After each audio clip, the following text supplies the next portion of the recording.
Réunion publique ce soir à Laval sur le thème de la réforme des retraites. Elle est organisée par 3 députés du parti La France Insoumise. On en parle avec l'une d'entre elles, Caroline Fiat, qui est votre invitée, Maïwenn Bordron. Elle est députée de Meurthe-et-Moselle et vice-présidente de l'Assemblée nationale. Bonjour Caroline Fiat. Bonjour. Alors quel est l'objectif de votre venue en Mayenne? Il faut continuer à mobiliser les Français avant la nouvelle journée de grève mardi prochain. Alors, mobiliser les Français et puis surtout leur apporter les réponses aux questions qu'ils pourraient avoir. C'est-à-dire, vous allez leur présenter par exemple les solutions proposées par la France Insoumise pour cette réforme des retraites?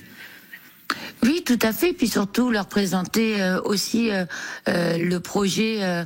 Le gouvernement parle beaucoup de fake news et dit aussi beaucoup que nous colportons les fake news. Donc c'est aussi apporter la réponse au fait que non, nous ne colportons pas de fake news. Le projet, nous l'avons reçu, nous l'étudions. Nous savons aussi entendre leurs fake news à eux. Et voilà, donc c'est aussi un gros travail d'information des personnes et de débat avec tout le monde pour travailler ensemble et voir comment on peut faire pour faire reculer le gouvernement premièrement, mais aussi comment faisons-nous pour partir à la retraite à 60 ans. Donc concrètement, à la France Insoumise, qu'est-ce que vous proposez à la place de cette réforme des retraites proposée par le gouvernement ? Alors nous, très clairement, c'était dans notre programme. Il y a quelque chose qui existe, qui est assez simple. C'est si demain les femmes étaient payées pour travail égal, salaire égal, au même niveau que les hommes, on remplit les caisses de retraite. Donc là, c'est l'une des propositions. Est-ce qu'il y en a d'autres que vous mettez en avant ? Oui, l'évasion fiscale, qui est vraiment un poids sur notre société, qui fait que nous perdons beaucoup d'argent. Là, il y a eu le projet de loi de financement de la sécurité sociale, où il y a encore eu des exonérations de cotisations, qui, on a l'impression que c'est un cadeau aux salariés, mais en fait, on vous donne d'une main ce qu'on retire dans l'autre. Voilà, donc on vous dit, vous allez gagner un peu plus, mais vous travaillerez 4 ans de plus. Voilà, donc toutes ces choses-là qui sont un poison et qui font que effectivement on vide les caisses et c'est toujours les mêmes qui payent à la fin. Le gouvernement, lui, met en avant sa mesure phare du report de l'âge légal de départ à la retraite à 64 ans et ne semble pas vouloir revenir dessus. Est-ce que vous pensez que la mobilisation peut encore faire changer les choses quand on voit la détermination du gouvernement ? La mobilisation peut faire changer les choses. Il faut que les Français vraiment prennent les choses en main, montrent au gouvernement que non, ils le refusent. Pratiquement 90% des Français sont opposés à cette réforme. Il faut qu'ils le montrent. Il faut qu'ils le disent haut et fort que c'est inadmissible.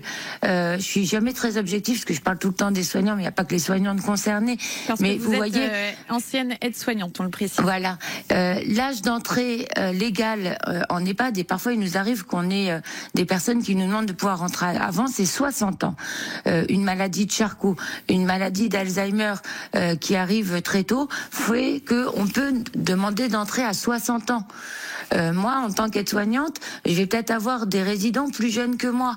On souffre de troubles musculo-squelettiques très tôt. À 50, 55 ans, on a déjà du mal à travailler. Qu'est-ce que vous voulez que je travaille jusqu'à 64 ans? Et si avec ma profession, mais ce serait formidable, mais non, il n'y a pas que ma profession.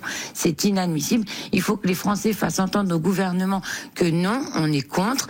On ne le souhaite pas. Il y a des solutions, d'autres solutions qui sont possibles, et il faut qu'ils le fassent entendre au gouvernement pour faire reculer cette réforme. Le projet de loi va bientôt arriver à l'Assemblée nationale. Est-ce que les députés de la France Insoumise vont déposer des milliers d'amendements comme ils l'ont annoncé pour ralentir le débat et empêcher l'entrée en vigueur de la réforme à l'été comme l'envisage le gouvernement ? On n'a pas encore choisi la stratégie. Ils nous font alors ils en ont un peu marre du 49.3. Donc là, on a eu le droit au 47.1, c'est-à-dire qu'il n'y aura que 50 jours de débat avec la navette au Sénat. Vous savez qu'un texte passe à l'Assemblée, va au Sénat et revient. Donc c'est comme un 49.3. Hein. Si vous n'avez pas fini de discuter, ça passe obligatoirement. Donc on n'a pas encore choisi la stratégie. Parce que est-ce que selon vous, ça sert à quelque chose de freiner ce débat quand on voit que le gouvernement veut aller vite et justement intègre ce projet de réforme au projet de budget de la sécurité sociale? Ce que je pense, c'est que c'est très important d'aller à la rencontre de tout le monde, d'où notre présence ce soir à Laval et on est partout en France, et d'aller discuter avec les gens et une fois convaincus de convaincre de bouger pour aider les parlementaires à faire reculer le gouvernement. Merci à vous, Caroline Fiat, d'avoir été notre invitée ce matin sur France Bleu Mayenne. Vous êtes, on le rappelle, députée La France Insoumise de Meurthe-et-Moselle et vous organisez donc une réunion publique ce soir à Laval avec 2 autres députés, Rachel Keke et Élise Le Boucher. Ça se passe à la salle de la Maison de Quartier des Fourches et c'est à 19h30.